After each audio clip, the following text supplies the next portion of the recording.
Hey everyone, welcome back to Infinite Podcast. I'm your host, revving up today for a deep dive into the First Amendment. Freedom's backbone, right? Everyone gives it a shout when rallies hit the streets.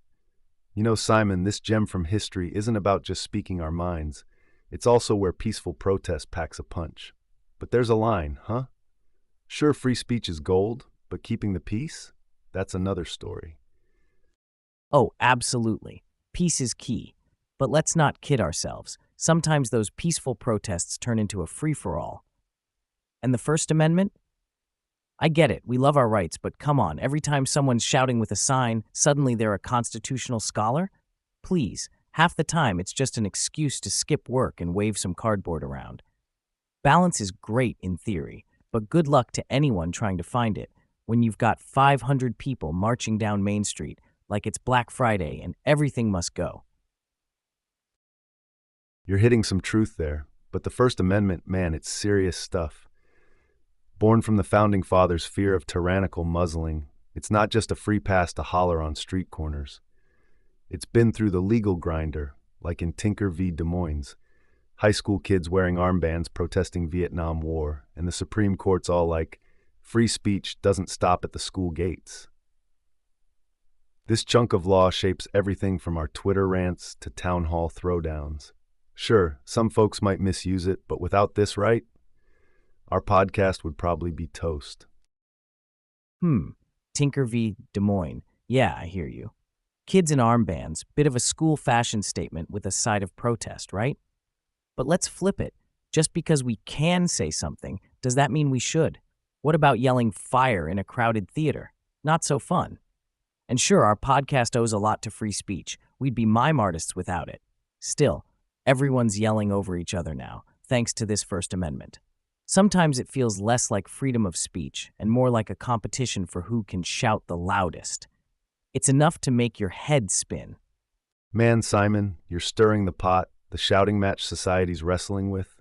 It's exhausting. Spot on with the crowded theater mess. There's a weight to words and consequences when they hit hard ears. The noise is crazy out there. Makes me want to grab folks by the shoulders and say, chill, think, then talk. Free speech is a responsibility, not just a right. It's the tightrope of democracy. And heck yeah, our podcast would be dead air in Mimetown without it. Man, Joe, when you put it like that, I'm right there with you on the edge of my seat. Responsibility. That hits home. We've got a voice, but it's like holding a live wire. Gotta handle it with care, or everything goes up in sparks. It gets to me, genuinely does. People going off half-cocked could do real damage without thinking. It's pretty wild to think free speech is just your ticket to blab, but a trust we've got to carry. Gets me fired up and kind of blue all at once. Definitely feels like a double-edged sword. So Simon, you're sounding fired up about the trust aspect. How do we get people to see free speech less as a weapon and more as that precious trust? Trust? Ha! Good luck with that. It's like handing over the keys to your brand new car to a toddler. Things could go wildly wrong. Everyone's so wrapped up in their right to shout, they forget to listen. I mean, if someone actually paused and thought, should I say this? We might get somewhere. Instead of treating words like confetti, maybe treat them like a rare coin or something. You don't just throw those around. You use them when it matters, when they count. That'll be the day, huh? Simon, that rare coin analogy? Gold. But here's the deal. The Supreme Court once said free speech isn't an absolute right. There are limits, think national security slander, imminent threats, like Brandenburg v. Ohio, pivotal case where the court set the standard for speech inciting illegal action. It's got to be directed to incite, likely to incite, and aimed at imminent lawless action. So yeah, some folks have been checked hard when they flung words like dollar bills in a strip club. Speech is powerful. Use it wrongly, and there can be serious blowback, legally and socially. Wait, hold up a sec. You're telling me there's an actual legal line in the sand? So when I'm at a rally thinking I'm untouchable, spouting off whatever, there's a chance I could get slapped with the legal book if I cross it? That Brandenburg case you mentioned, I had no clue we had these fine prints tagged onto our big shiny right to free speech. Talk about an eye-opener. Makes you think twice about what counts as too far before you start running your mouth. It's not all megaphones and hashtags.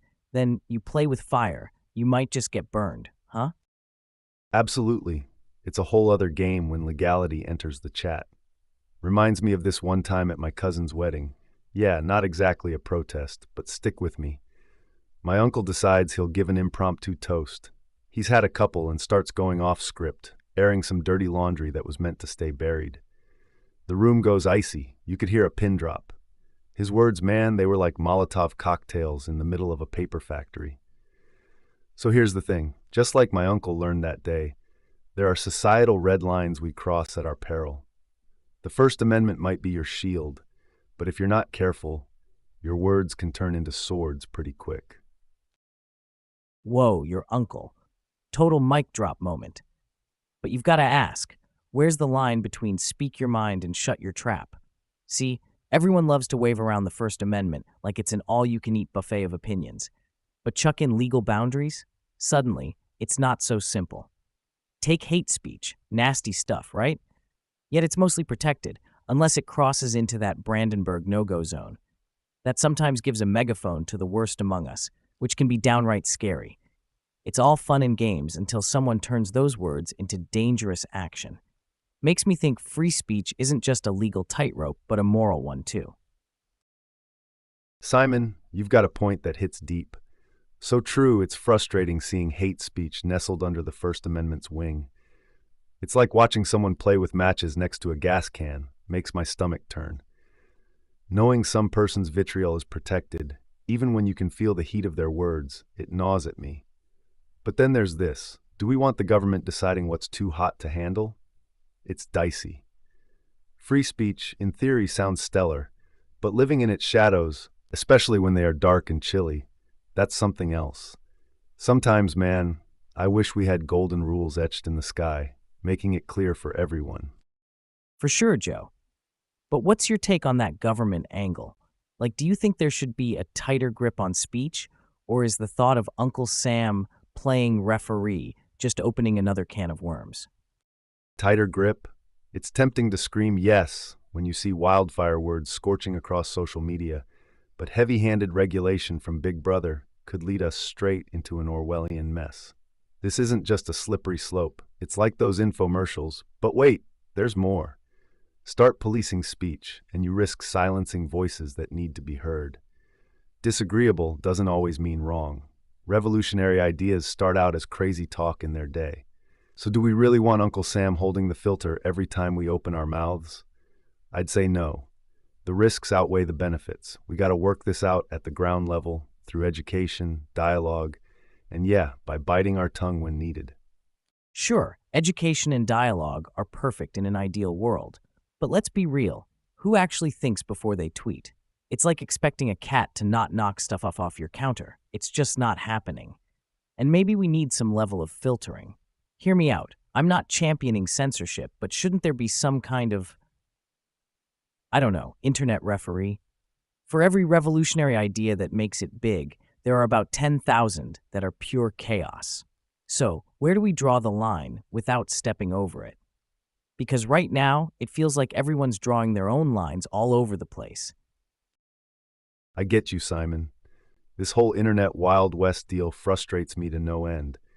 It's like we're in a bumper car arena, but instead of bruised knees, we're risking our sanity. Internet referee? Sounds like a plan, so long as those refs aren't throwing flags on every play. What irks me is how the loudest, most outlandish voices hog the spotlight. Heck, I find myself scrolling through comments and wondering if common sense took a permanent vacation. We need a middle ground where we hold people accountable without choking the life out of healthy debate. It's a mess that hits close to home because it affects everyone, including us, with every episode we air. Oh, the irony. Here we are on our podcast. Thank goodness for the First Amendment, right? But yeah, let's unpack this beast. Look, it's meant to be this grand stage for all voices, the good, the bad, and the ugly. It's supposed to empower us to speak up without fearing the wrath of the powers that be. What bugs me is when someone's shouting nonsense and another person's profound truth gets drowned out. We've got this pillar, sure, but seems to me it's a bit cracked if you ask me. The cornerstone of public voice, that's the idea anyway. Everyone gets their say, and that's beautiful in theory. But what about accountability? Law doesn't always catch up to reality. Hate speech laws vary from state to state, and online, it's virtually the Wild West. How do we cement this pillar so it holds up everything instead of getting knocked over by the loudest guy in the room? I don't have all the answers. Heck, does anyone? The First Amendment's a cornerstone of American democracy, sure. It protects 5 core freedoms: religion, speech, assembly, and the petition of government. But here's where it gets rocky. The Supreme Court has had to draw lines around these rights. Historically, they've leaned towards more freedom rather than less, which is why we see varying interpretations in cases like Schenck v. United States and New York Times Co. v. Sullivan. What about online? Well, Section 230 of the Communications Decency Act shields internet service providers from liability for user-generated content. This means platforms aren't legally responsible for what we say. That's on us, for better or worse. Different states deal with hate speech through laws against incitement, fighting words, or threats. Yet enforcing those laws online often hits practical and jurisdictional roadblocks, not to mention free speech concerns. Accountability in this landscape becomes a personal and community duty, a collective shaping of norms. Ensuring our public voice pillar doesn't get knocked over isn't just a matter of law, but of societal commitment to holding each other to standards of decency. Complex? Absolutely. But ignoring it won't make it any easier. Well, that just blew my mind, Joe. It's like trying to play hopscotch in a minefield with all those laws and rulings. Real talk, what happens when this high-stakes game of telephone we call the internet turns our words into something we never meant?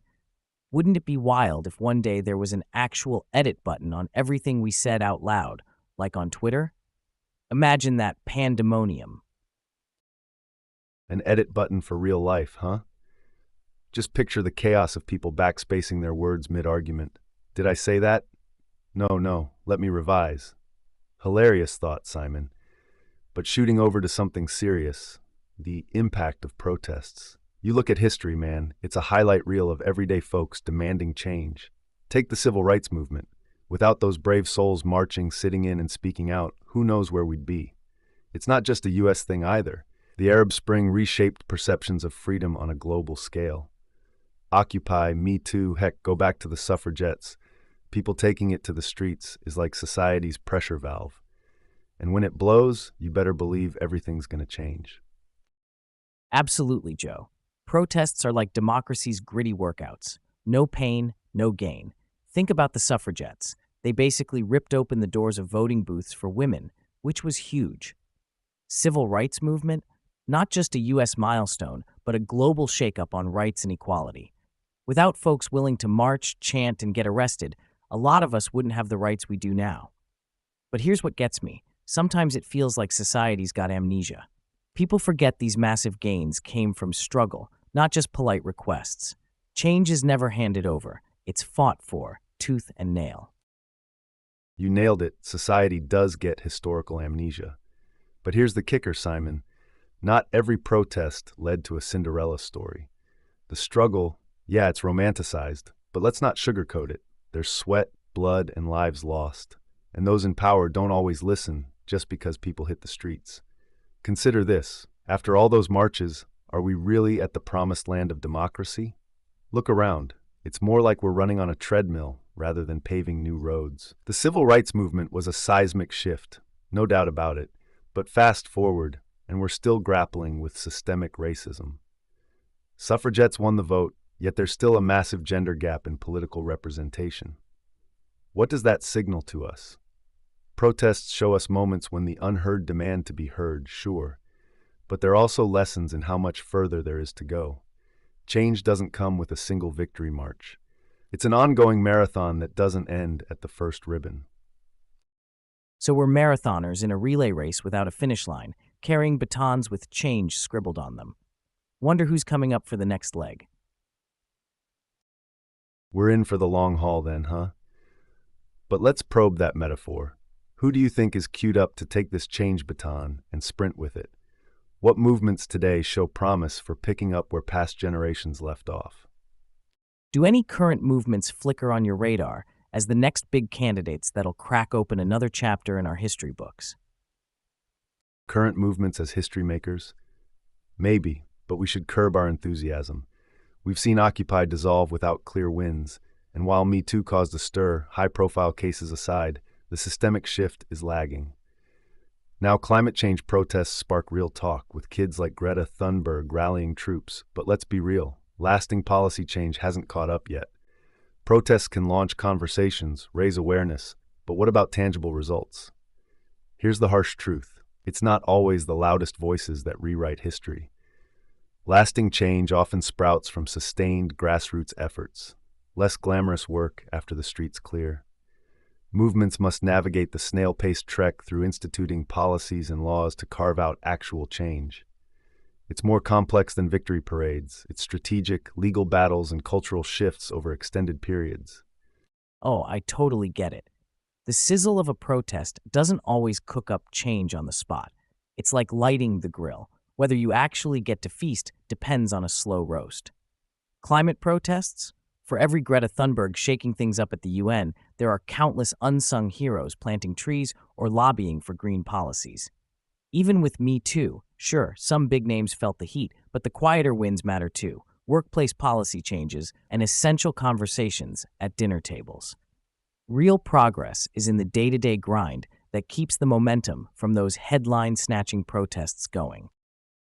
Hey, just joining us? We're riffing on the big deal protests that have nudged democracy along. Think the grind of the civil rights movement and the muscle of the suffragettes, all about folks standing up to make waves for the rights we've got today. Protests can be the spark, but it's the long, tough slog after the signs come down that really cooks up change. It's a mix of loud calls for action and the behind-the-scenes hustle that keeps the fire burning. So whether it's climate crusaders or #Me Too warriors, remember, real change is a slow roast. Keep your ear to the ground and stay tuned. History's always in the making. And let's not gloss over the less than stellar aftermaths of some protests. Sometimes the fire burns out and we're left with smoke and no stake to show for it. Take Occupy Wall Street. It's like someone yelled, "Charge," and everyone ran in different directions. Lots of sound, lots of fury, signaling. What exactly? The real juice is squeezing into those hard-to-reach spots. Courts, legislation, education, and hearts and minds territory. It's all well and good to raise fists and banners, but who's doing the heavy lifting after the trending topics fade? Making noise is easy, pushing a boulder uphill. That's where we see who's really got the muscle for change. Sure, Occupy Wall Street might look like a bust when you're eyeing for clear-cut outcomes. But let's flip the script. While it didn't topple financial empires or rewrite tax codes, that protest did slap the topic of economic inequality onto dinner tables and into the zeitgeist. It's like planting seeds. Not all germinate, but some do take root. So while traditional metrics might stamp it as ineffective, consider its contribution to shaping public discourse. Years later, we've still got folks wrestling with the 1% versus 99% narrative.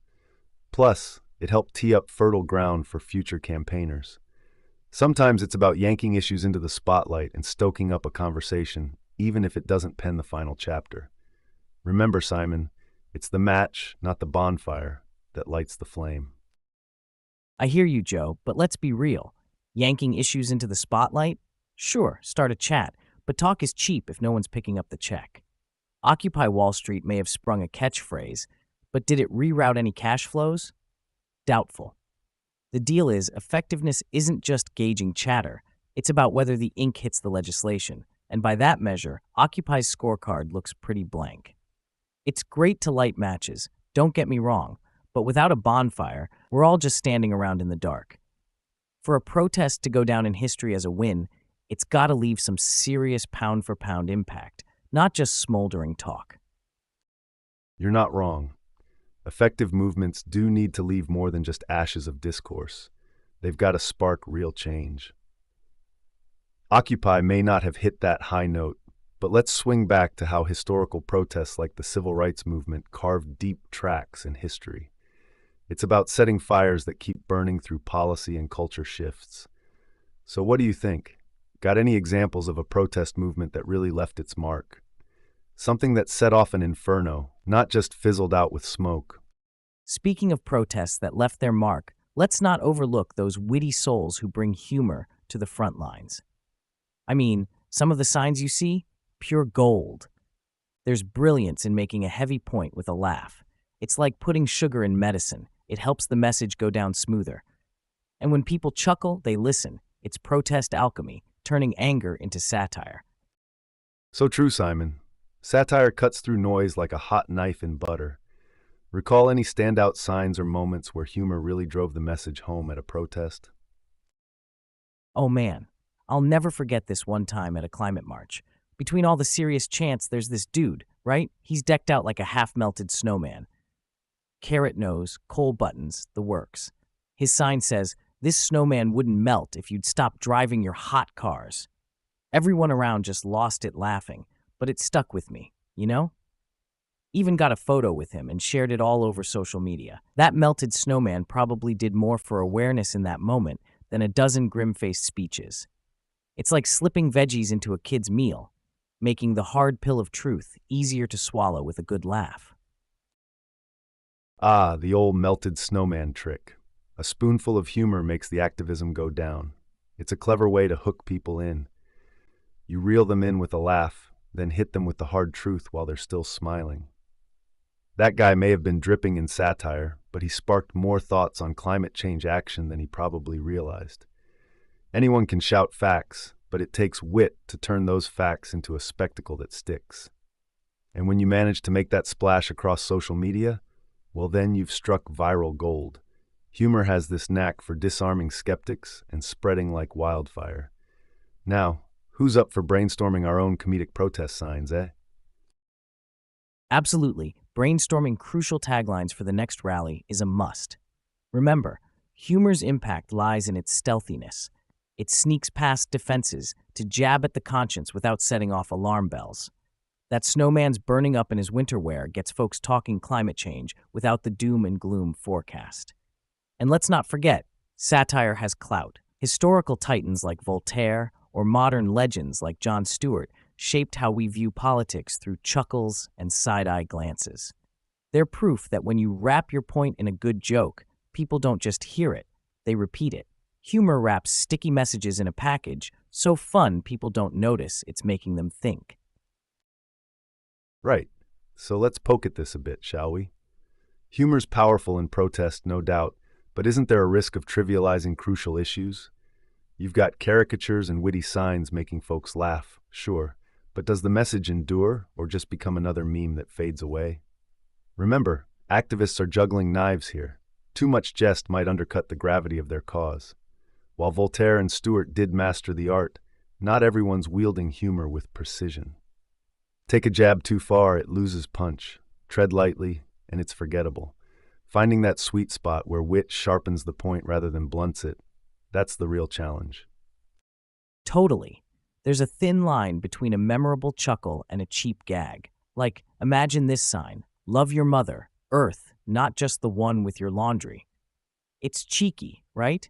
Keeps the mood light, but nails home that, hey, we're all in this together, so maybe clean up your act and your room while you're at it. But you're spot on, Joe. Balancing humor with seriousness is tougher than eating soup with a fork.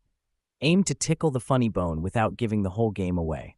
Else, the critical message might just evaporate, like last night's beer buzz. Well, Simon, that love your mother sign touches on an essential truth about humor and protest. It connects with personal experiences. We all know that nudge about chores, right? Takes a global issue, brings it down to the relatability of laundry day. And here's the kicker. When these signs and jokes ripple through the crowd, they're tapping into a shared culture. Humor breaks barriers, creates a sense of unity. That's why it's so contagious at rallies. Given activists need to blend wit with substance, like a master chef. Too much salt spoils the broth. It's all about hitting that tasteful balance. You nailed it there, Joe. Humor is the universal language that brings us together. No translator needed. And in the heat of a protest, it's a sign, pun intended, that we're all part of this big, messy human family, just trying to make sense of things one laugh at a time. It keeps us connected, engaged, and, fingers crossed, willing to show up for the next round. So, who knows what clever signs we'll see next? Speaking of showing up, it harks back to the bedrock principles of protest, doesn't it? From way back when Socrates was stirring the pot in Athens, dissent's been a cornerstone of civic life. Philosophical heavyweights across the ages like Thoreau and Arendt, they've all argued for civil disobedience as almost a duty. The very fabric of societal progress often relies on questioning the status quo. And now, layers deep in the era of technology, something that folks like Socrates couldn't have dreamt of, social media is revolutionizing how we express that age-old tradition of dissent. It's philosophy meeting technology, shaping the new face of resistance. Where do you stand on using these modern tools to fight ancient battles, Simon? Joe, don't get me wrong. Classics like Socrates had some solid points on questioning authority. But come on, today's protests are more than just a bunch of toga-wearing philosopher types sitting around debating ethics. Let's be real here. Most folks aren't thumbing through dusty philosophy books. They're thumb-scrolling on their phones. And sure, the likes of Thoreau and Arendt were all about the moral duty to resist. Yet, if old Henry David had Twitter, do you think he'd tweet from Walden Pond? Or would he just enjoy the silence? Point is, while social media platforms have supercharged our ability to organize and mobilize, they've also turned these profound conversations into bite-sized hashtags. It's one thing to preach responsibility and action, but it's a whole different game when you've got the world's noise in your pocket. Modern dissent has got its work cut out, making the philosophical meet the practical without losing its soul in the digital shuffle. Couldn't agree more, Simon. Philosophy's grand ideas might get lost in the noise. Yet that same digital hustle has given us global megaphones for change. Quite the paradox, huh? Now let's pivot to how these philosophies play out in real-world scenarios. Got any examples where social media took a philosophical stand and made a tangible impact? Funny you should ask, Joe. So there's this dude I know, right? Let's call him Hank. Classic armchair activist. Used to yap about change but never actually threw down. Anyway, one day he stumbles upon this hashtag about unfair labor practices, a real David versus Goliath story. He gets all riled up, tweeting, sharing, you name it. Lo and behold, the little guy put his digital foot down so hard that an actual protest forms.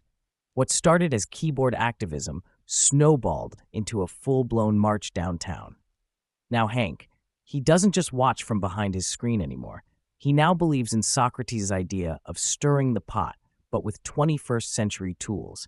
It's like those ancient philosophies traveled through time, picked up a smartphone, and texted us all, hey, let's get this pot boiling. Turns out, even the smallest tweet can echo the great debates of yore and land with a real-world impact. Digital stones making waves across society's pond. Absolutely fascinating transformation for Hank. So, in light of his journey from the armchair to the picket line, how do you think this fusion of classical dissent and digital activism is shaping the New Age protester? Is it deepening their philosophical understanding, or just giving them more tools to echo sentiments they've yet to fully grasp? Oh, it's a double-edged sword, Joe. On one hand, you've got these tools that make rallying cries a snap to send across the globe. Hank's proof of that went from being all talk to making some real-world noise just with highlights from his feed. But let's not kid ourselves believing every retweet is Plato's cave allegory coming to life. The deepest philosophical roots of protest often get trimmed to fit within 280 characters, more echo chamber than enlightenment. Our New Age protester might be wielding Socrates' questions and Thoreau's civil disobedience in tweet form, but soaking up wisdom needs more than scrolling through threads. It's like using Google Translate for poetry. You'll catch the gist, maybe even learn a thing or two, but miss out on the full flavor without digging deeper. So, are we deepening our understanding of dissent's philosophy? Sometimes maybe, but often we're just passing along borrowed robes of rebellion, hoping they somehow fit. Well, while Hank's story kind of shows us that modern protesters might be dipping their toes in the philosophical waters with these tools, they're not necessarily diving deep. There's much more to explore about how social media shapes our engagement with these time-honored principles of dissent. What do you think, Simon?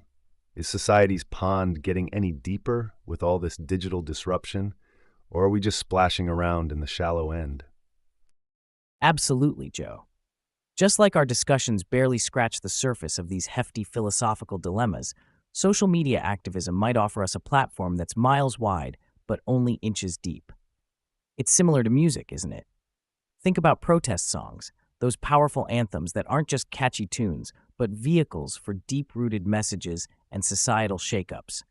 Music has this uncanny ability to condense sprawling ideas into something graspable, getting people fired up or providing comfort during turmoil.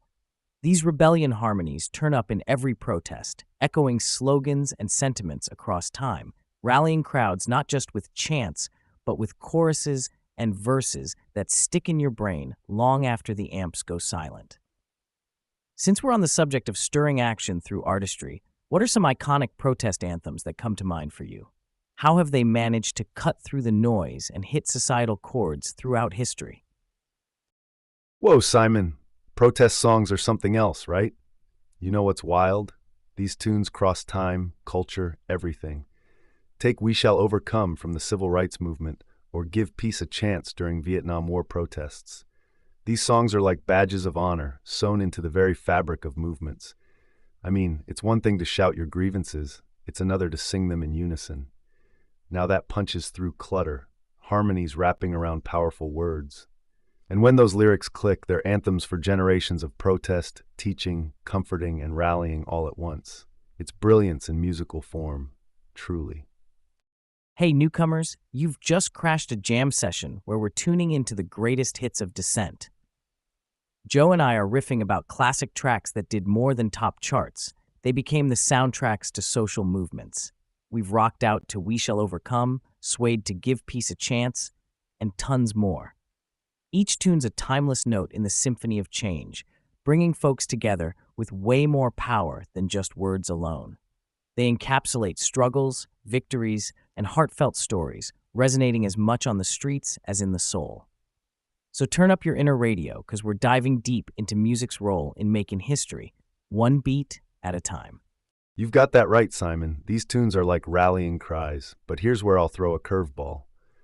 While some songs become everlasting emblems of their movements, there are those protest songs out there that get lost in translation, becoming popular without the masses really digesting the message. Take Bruce Springsteen's Born in the USA. That track gets pumped fists and patriotic roars, yet it's rooted in raw critique and veteran pain. Or how about Fortunate Son by Creedence Clearwater Revival behind flashy commercials instead of its anti-war heart? I'm all for anthems getting airtime, but it ruffles me when their rebellion is sidelined for rhythm alone.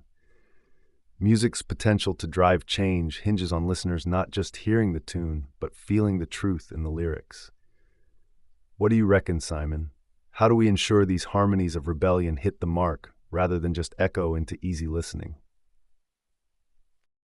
You're preaching to the choir, Joe. The thing about those tunes, Born in the USA and Fortunate Son, is they carry hard-hitting critiques clothed in total bangers of choruses. You know, Springsteen's raw depiction of a vet's grim reality got overshadowed by that fist-pumping chorus, while Fogerty was slamming the hypocrisy of the privileged avoiding Vietnam. Here's where it gets dicey. Once a song hits the airwaves, it's out there for open interpretation. Ads, movies, you name it, they snag these songs without all the baggage of their origins. It blurs the original message, diluting potent protests down to catchy sound bites.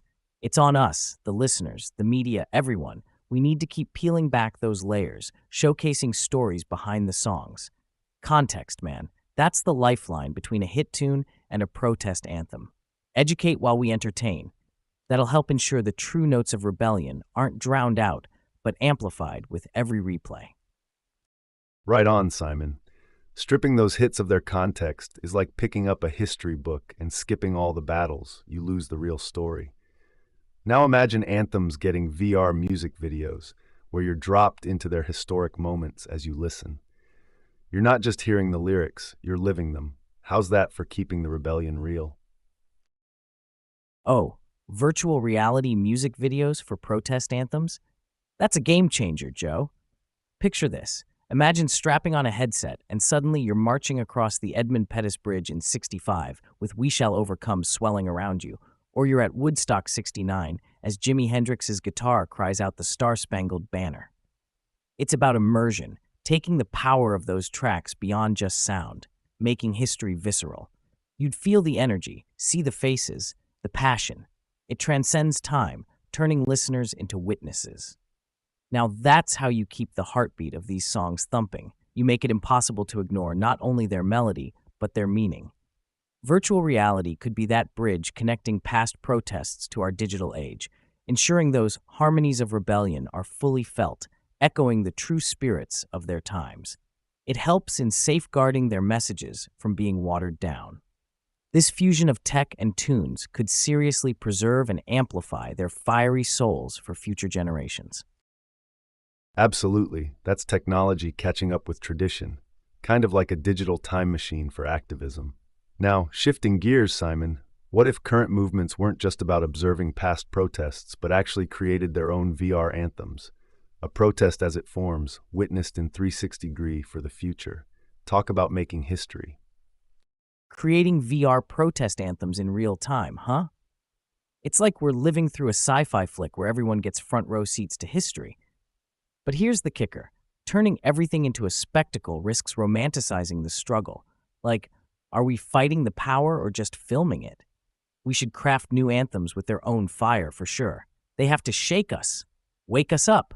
Not just another playlist track, but a call to arms and hearts that redefines what it means to stand up together. Let's not trade raw, gritty protest for sanitized virtual concerts. I say create with caution, because if every movement gets the VR treatment, we might just tune in, then tune out. Gotta keep our eyes on the prize and our feet on the ground, even if our heads are occasionally in the clouds, or cyberspace for that matter. Simon, you nailed it. Innovation is key, but let's not get lost in the gimmicks. The authenticity of protest comes from the grunt and sweat of being there. It's about the shared experience, that collective push for change. VR could be powerful, yes, but it's got to complement, not replace, real action. Protest songs stir the soul because they're tangible anthems of the people. They should inspire us to act, not just observe. So, if we're crafting these new virtual reality experiences, they need to fuel the fire for activism rather than offer a passive show. Keep it raw, keep it real. That's how you ensure anthems of rebellion resonate both now and in the future. Absolutely, Joe. While we tinker with the future of activism and tech, it's vital to remember, the heart of protest music is its ability to move people to action, not just emotion. These anthems gotta inspire us to link arms, raise voices, and push for progress. And hey, who knows what new anthems we'll be humming tomorrow or how we'll experience them. The stage is set for the next wave of rebel tunes to make their mark. Whether through speakers or headsets, it's on us to listen up and live out their messages. So listeners, what do you think will be the next great harmony of rebellion? Keep tuning in as we crank up the volume on this ongoing symphony of dissent. Speaking of tunes stirring the soul, Simon, let's tap into the beat, literally. Every march has its drum, every rally its pulse. It's not just melody that gets us going, it's rhythm. Think about the last protest we covered, the beat of drums echoing down the streets like a heart thundering for justice. Rhythms, they're primal, right? They can unify a crowd without a word being said, whether it's clapping, chanting, or the stomp of hundreds of feet. The nonverbal cues are powerful. They've got their own voice and resistance. With today's scene morphing with electronic beats, it's as if the digital age is remixing the soundtrack of dissent. What's your take on how these rhythms of resistance shape movements and keep protesters moving to a single beat? Oh, no doubt about it, Joe. Rhythms unite people like glue at a kindergarten craft table, a strong bond without saying much. Take the iconic drum circles from Occupy Wall Street. Those beats mirrored heartbeats, right? If our hearts are pumping in sync, suddenly it's not just my fight or your fight, it's our fight. But then, come in the electronic age with its digital drums and whatnot, now protests have a soundtrack that might as well be a club mix. There's power there, sure, but sometimes I wonder, is the beat leading us to action or to distraction? Let's face it, Not all beats are born equal in the crusade for change. Some rhythms become anthems, others background noise. That transformation from a rally's cadence to an online trend can blur the line. It risks turning heartfelt resistance into catchy hashtags sporting a sick drop. So yeah, you feel that unity with every bass thump, but let's make sure those beats don't drum out the message itself. Keep the rhythm authentic and the purpose clear. Otherwise, we're just dancing to the tune of change, not driving it. Crazy thought. What if it's not about the purity of the beat, but how it's harnessed? If a sick drop on a protest track gets one more person to move, not just their feet, but towards action, maybe that's a win for the digital age in descent. Totally, Joe. If the bass and beats of today's scene can hook someone who'd usually sit it out, then that's a score for activism. 'Cause let's face it, not everyone gets stoked about traditional chants or folk tunes. The thing about electronic beats is they're sticky. They latch onto you. They've got this universal language vibe going on that can leapfrog over boundaries. So you loop in those rhythmic hooks with a message that sticks, and suddenly you've got earworms sparking action across the board. That's viral culture meeting protest music, a tag team for modern movements.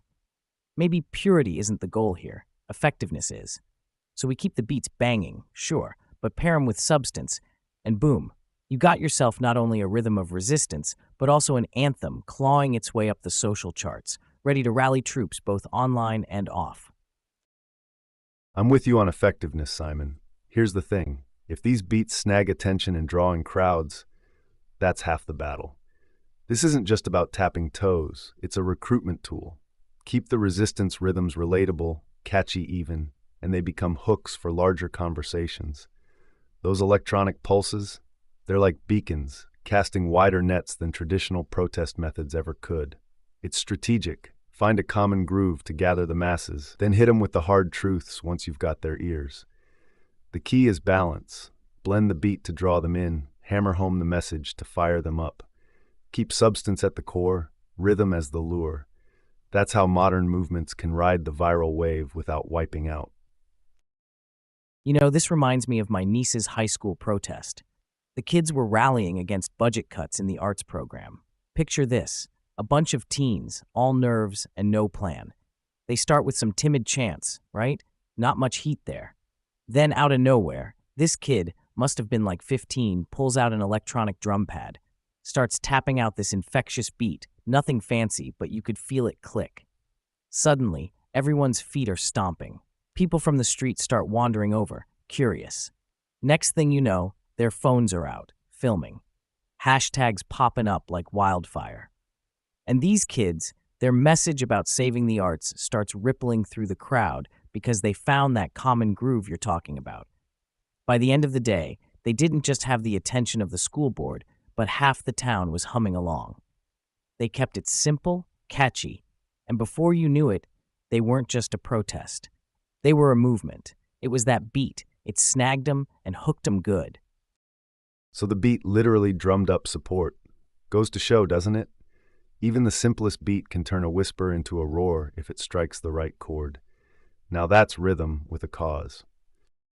Absolutely. The beat is like a social bat signal, calling the community to action. But here's where I'll throw a wrench in the works. While anyone can beat a drum, not every rhythm tells a story worth rallying behind. That simple beat worked for your niece because it matched their aim: save the arts. Imagine this. You've got two protests, same street, different beats. One's pumping out heavy bass, the other, a folksy strum. Both catchy, both draw a crowd. Question is, does either lead to action, or are we just judging the book by its cover, or should I say, the movement by its music? What if, instead of amplifying messages, we only remember the soundtrack? How do we make sure the rhythms don't outshine the reasons? It's a fine line between rallying with a rhythm and turning protest into performance art without any real punch. Balance is crucial. You've said it yourself. The key is making sure that drum beat doesn't just move feet, but it moves minds. It's got to be catchy, yeah, but it's also got to carry the weight of the cause. Otherwise, what are we doing? Just dancing our way through issues without taking a single step forward. The rhythm's a match, but if after the beat drops and the hashtag stops trending, no real change happens, then it's all just smoke and mirrors. The true test isn't in the beats per minute, it's in the steps taken after the music fades. Exactly, Joe. We don't want just a catchy tune. We need lasting change. It's about what happens post-playlist. Actions speak louder than beats. Hold up, rewind for a second. Actions louder than beats? That's a killer line right there. Makes me think. It's not just about the marches and the catchy chants. It's about what you do once the song ends. The real work begins then. If you aren't stepping up after stepping out, what was the rhythm for? Bingo. The true harmony of resistance is what echoes in our actions when the last beat drops. So what's the next step after the march? Let's keep the convo going. Speaking of actions and anthems, there's a flip side to protest music that doesn't always get the limelight. Take parody songs and satirical tunes. They're sneaky with their humor, but sharp with their message. It's like activism in a jester's hat. You're laughing, tapping your feet, and then boom, the truth hits you mid-chuckle. What's your take on these jesters strumming up a storm on the front lines?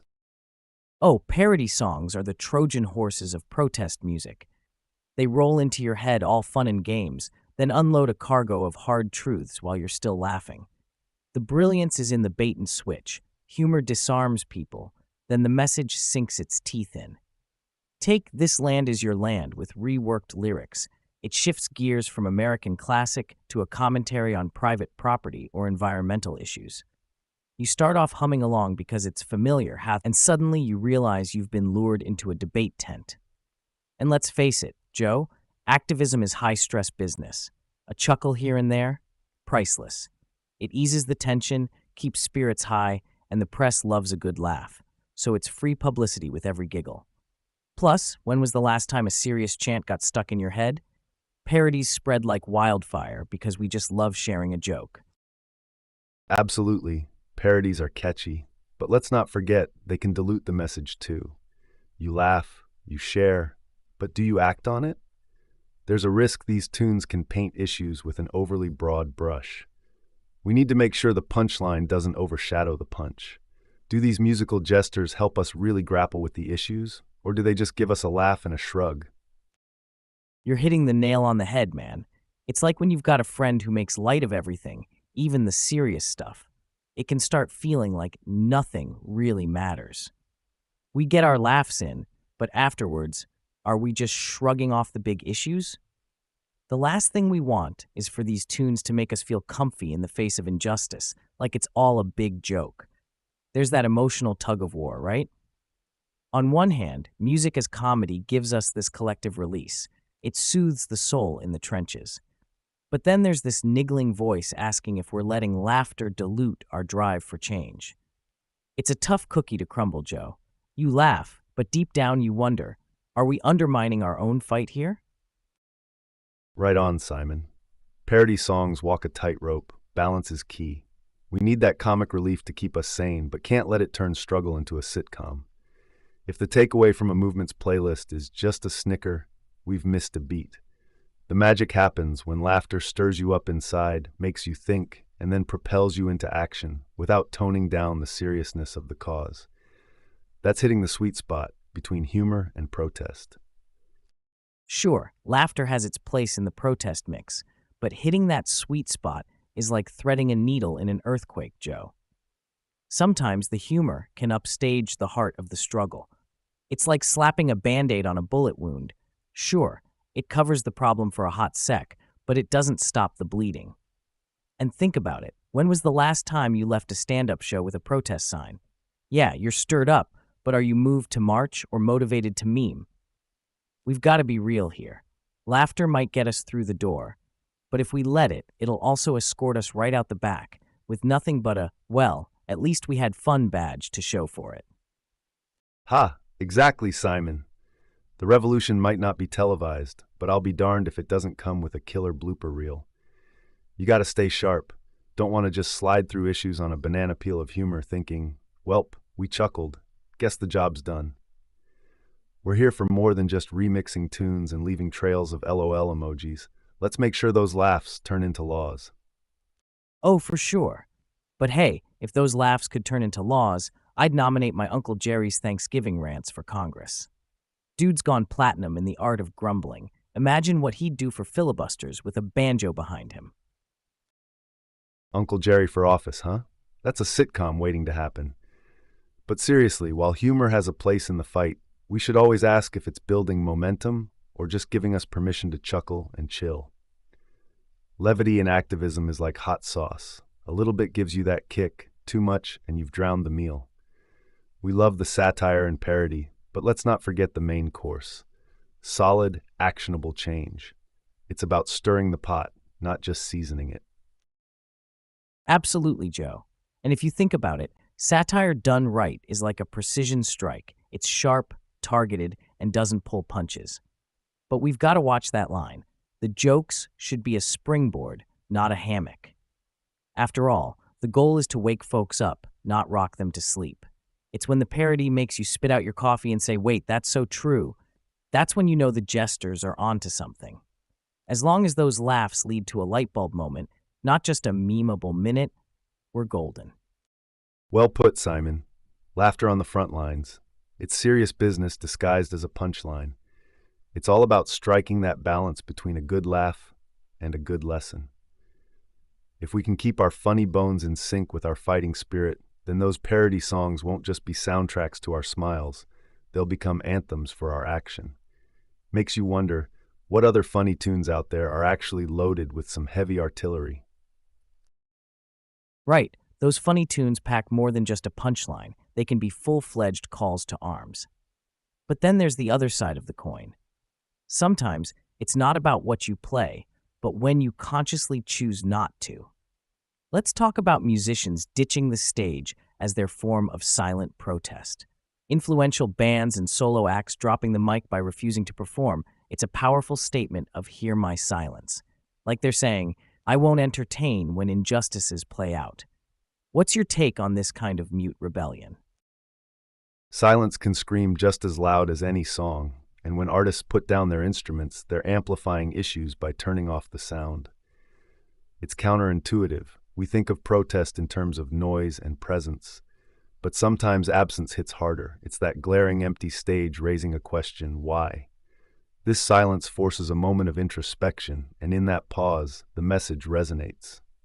It's potent precisely because it turns expectations upside down and leaves us with an echo, a space where the music should have been. Yeah, that silence can be deafening, but isn't there a risk of misfire with this kind of silent protest? Picture this. Fans show up, buzzing, ready for their favorite band. The lights go low, the anticipation peaks, then no show.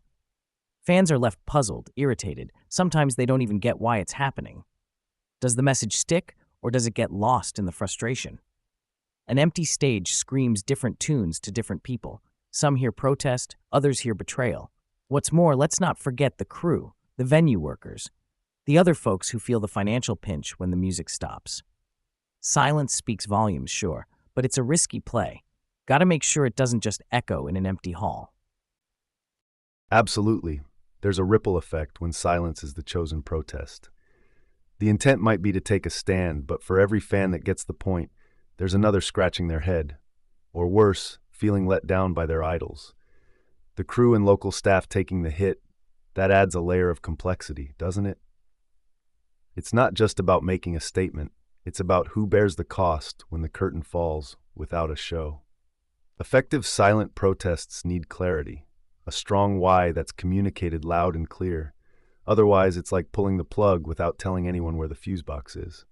Effective silence isn't just absence. It's a vacuum that draws attention, demands to be filled with understanding, sparking dialogue beyond the void left by canceled chords. So considering all that, the mixed reactions, the impact on workers, and the risk of the message getting muddled, is going quiet on stage a move you'd champion? Or do you reckon there are better ways to crank up the volume on these issues without hitting the mute button on performances? I'd be wary of championing it, honestly. While silence has its power, clarity is key in activism. Aborting a show can feel like a slap to fans and a sack of unexpected problems for the crew. It's not often immediately clear why there's silence instead of sound, which can diminish the impact of the intended statement. A muddied message helps no one. Adding insult to injury, those who suffer financially aren't the ones the protest targets, but the everyday workers caught in the crossfire. There are more direct, vocal ways to address injustices that educate and engage, keeping everyone plugged into the cause, rather than leaving them hanging with an empty stage. Silence can backfire if not handled with utter precision and care. But on the flip side, Joe, a bold move like canceling a gig gets headlines, creates buzz that's hard to ignore. When an artist stands down to stand up for something, it's all over social media, news outlets, and water cooler chats the next day.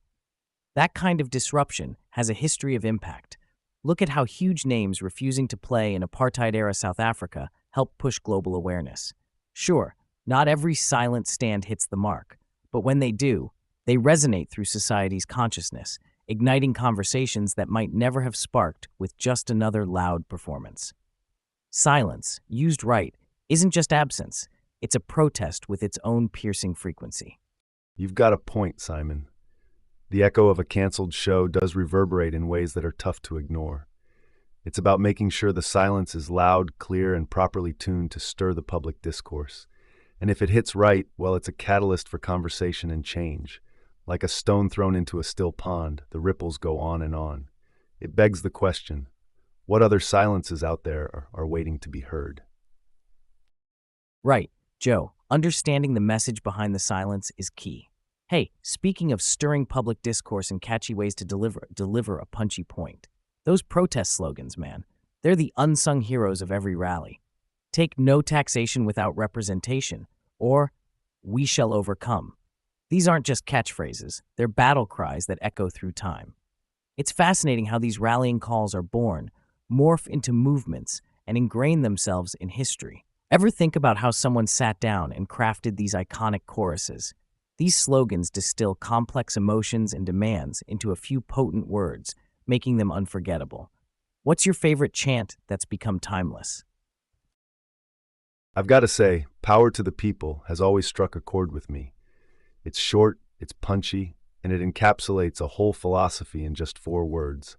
That's the beauty of an effective slogan. It's linguistic economy at its finest.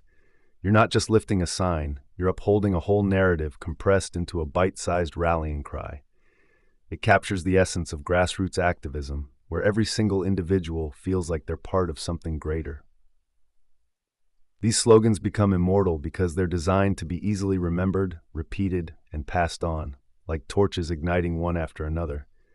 They're timeless because they resonate on a fundamental human level, our love for freedom and justice. Power to the people sure is a classic, though I've got to poke at that just a bit, Joe. See, slogans like that are massive, right? But they can sometimes be too big or vague and get slapped onto any old protest, losing their punch. They're like one size fits all, which means sometimes they don't really fit anything perfectly. Who's the people, and what's power exactly? A truly kick-ass slogan isn't just about brevity, it's precision, man. You want a chant that slices through the noise, not just adds to it. It's got to be sharp, targeted, a laser beam, not a flashlight. Plus, it needs to evolve with the times, stay fresh. So power to the people? Sure, it gets you fired up, but do we need an upgrade for today's world? You're not wrong, Simon. Power to the people can be seen as a bit of a blanket statement, vague enough to cover any unrest. The real power players in the slogan game are those that strike the precise chord of the moment. Like I Am a Man, used during the sanitation workers' strike of 1968. That wasn't just a slogan, it was a profound assertion of dignity in the face of systemic oppression. It's specificity that shouts volumes about identity and rights, that makes some chants stand the test of time more firmly than others. We need slogans that aren't just catchphrases, but movements encapsulated in a few words, ones that don't just echo through streets, but through decades. Absolutely, Joe. I Am a Man is the gold standard. It's clear, it's personal, and it's powerful. It goes beyond just being heard, it's felt. When people chanted that, you knew exactly what they were standing for: basic human dignity. That's the kind of crystal clear message every slogan aims for. The best ones tap into the specific vibes of their time while capturing feelings that are universal, timeless. So when thousands chant in unison with precision-cut slogans, man, that's when you know history's writing a new page. It's all about those laser-aimed words that cut right to the heart of the issue. You know, Simon, this brings to mind a protest I stumbled into overseas. The air was thick with passion, and every voice around me rose in a language I couldn't understand. But the emotion, that was clear as day. They had this one chant, foreign words to my ears, but delivered with such raw conviction that it bridged any language gap. And in that moment, engulfed by their fervor, I grasped the essence of what they were fighting for, without understanding a single word. Later, I learned the phrase's translation, and it was about protecting their homes, something we all inherently understand. It underscored how universal certain battles are, and reminded me deeply of older American protests I grew up hearing about. The spirit, man, it transcends language. That's the mark of a slogan with soul. Whoa, that takes the cake, Joe. There's something magical about a chant that grips you without even knowing the words, doesn't it? Makes you think about how these slogans really work. They're not just clever wordplay. They tap into our shared humanity, into those gutsy, raw emotions we all get. Like, it doesn't matter what corner of the map you're from, there are some feelings that just know no borders. When you said it was about their homes, I felt that. That's when a chant becomes more than words. It becomes the heartbeat of a movement. I bet everyone listening can think of a time they've felt part of something bigger thanks to a few powerful words, huh? It really is about shared human experience, Simon. When you get down to the core of these movements, it's all primal, right? We all want safety, respect, a sense of belonging, things worth rallying for anywhere in the world. And when those are threatened, people find a way to make their voices heard. The right words can turn a spark into a wildfire, man. You don't need to understand the language to feel the fire. That's the universal connection. That drive is deep-seated. It's in our DNA. It doesn't just move people, it moves mountains. Exactly. The right words ignite something primal, Joe. It's like magic, conjuring the strength to move those mountains with nothing but raw voice and unshakable beliefs. Powerful stuff. Yeah, that's the thing. These words aren't just phrases. They're spells, right? They resonate with something deep inside us all that gets people moving, gets them to stand up for what they believe in. When you've got hundreds, thousands, millions chanting together, it's like their beliefs are suddenly amplified to 11. You're tapping into something ancient and fierce, human will at its most potent. It kind of reaffirms your faith in people's ability to rally for change. Totally, Joe. It's collective willpower turned up to 11. There's a force there that's seriously awe-inspiring, shows just how mighty words and unity can be. That's the real magic of humanity. Absolutely. It's like the perfect storm of language and legacy. But you've got to wonder, what slogans being chanted today will stand the test of time? What words are people throwing into the universe right now that our grandkids will echo in history classes or at rallies of their own? The power behind these chants is no doubt incredible. What's next for the language of protest? Let's keep our ears to the ground. Yeah, Joe, history's going to have a field day with our era's slogans. It's wild because every part of the world has its own flavor of rallying cries, right? Even when the same chant crosses borders, it kind of morphs to fit the local vibe. The beat might change, but the song remains the same. And let's not even get started on how music gives these slogans wings. The rhythm is what makes them stick, like a catchy tune that you just can't shake off.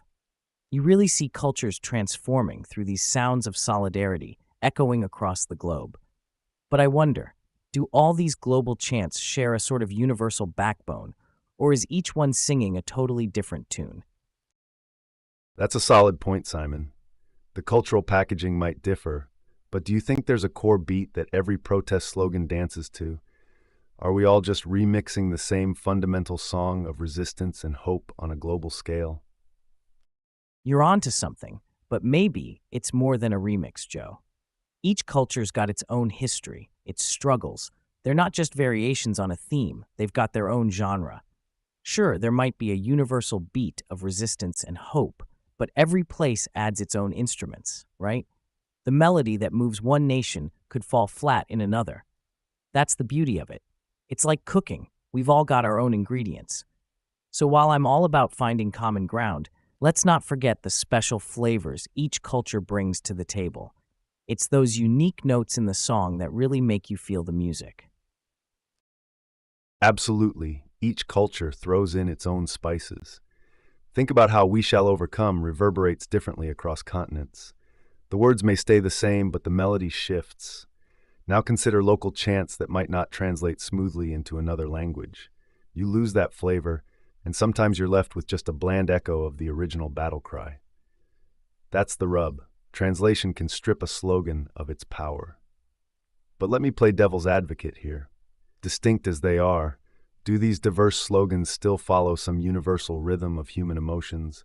Are we all syncing up to one big heartbeat, drawn from our shared crave for justice and freedom, despite singing different tunes?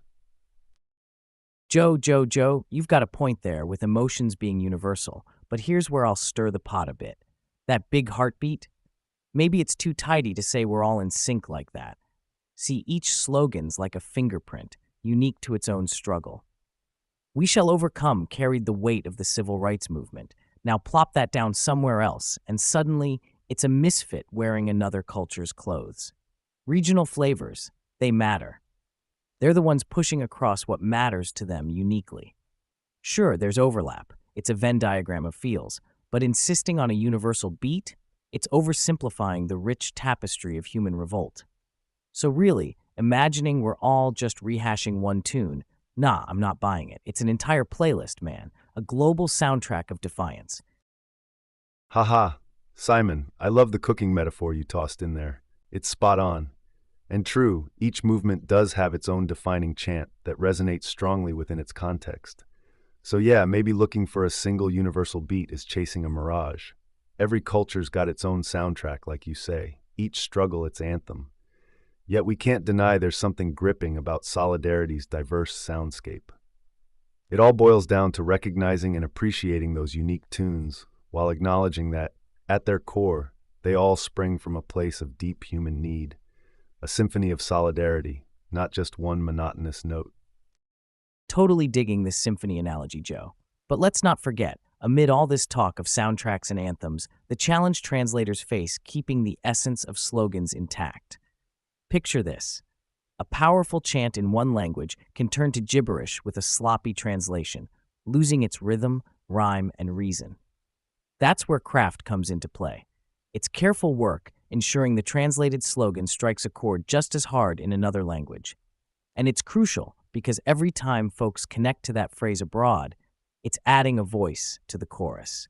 So, while our global solidarity symphony might not have identical notes everywhere, translators are like the unsung conductors, making sure we're at least humming the same tune. Simon, you're hitting the nail right on the head there. Language is a tricky beast, man. A translator has got to be like a linguistic ninja, slicing through cultural barriers without losing an ounce of that original punch. Or worse, making it sound like a fortune cookie. A misstep there and bam, your slogan's now a bad meme. Good translation? It's an art form. Gotta preserve the passion while tuning it for a new audience. It's like cover bands trying to do justice to the classics.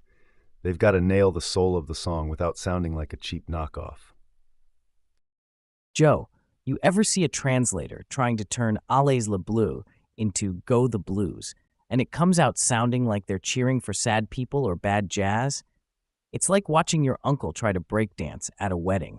It's well-intentioned, but all you can do is laugh and hope he doesn't throw out his back. Haha, that's one hilarious picture you've painted, Simon. But it's exactly why translation is such a minefield. Allez les Bleus. It's drenched in national pride, specific to French football fandom. You render it directly, and you're right. It sounds like an anthem for the melancholy or some obscure jazz squad. This gets us thinking, can a rallying cry retain its power once shorn from its cultural roots? I argue, often it can't. Translators are key, sure, but there's always something lost in the mix. The real question is, how much interpretation is too much before the essence is gone? It's a tightrope walk over a cross-cultural abyss, my friend. Well, Joe, I'd say that translators aren't just walking a tightrope. Sometimes they've got to be full-on acrobats. You're not wrong about stuff getting lost in translation. It's like trying to keep water in your hands. But here's the twist. Maybe we shouldn't worry about clinging to the original essence so fiercely. Isn't it all about sparking something new within a different audience? Take Tierra y Libertad, land and freedom.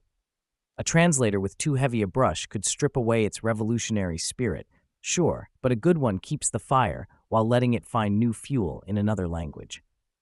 So let's give these linguistic ninjas their due. They're remixing, refining, and renewing those chants for a fresh crowd, making them slam just as hard in each new place. Essence gone? Maybe, but sometimes what you gain is worth even more. And there it is, the translator's high wire act, mixing a bit of the old with a dash of the new. Keeping that revolutionary fire alive while passing the torch to fresh ears, that's the gig.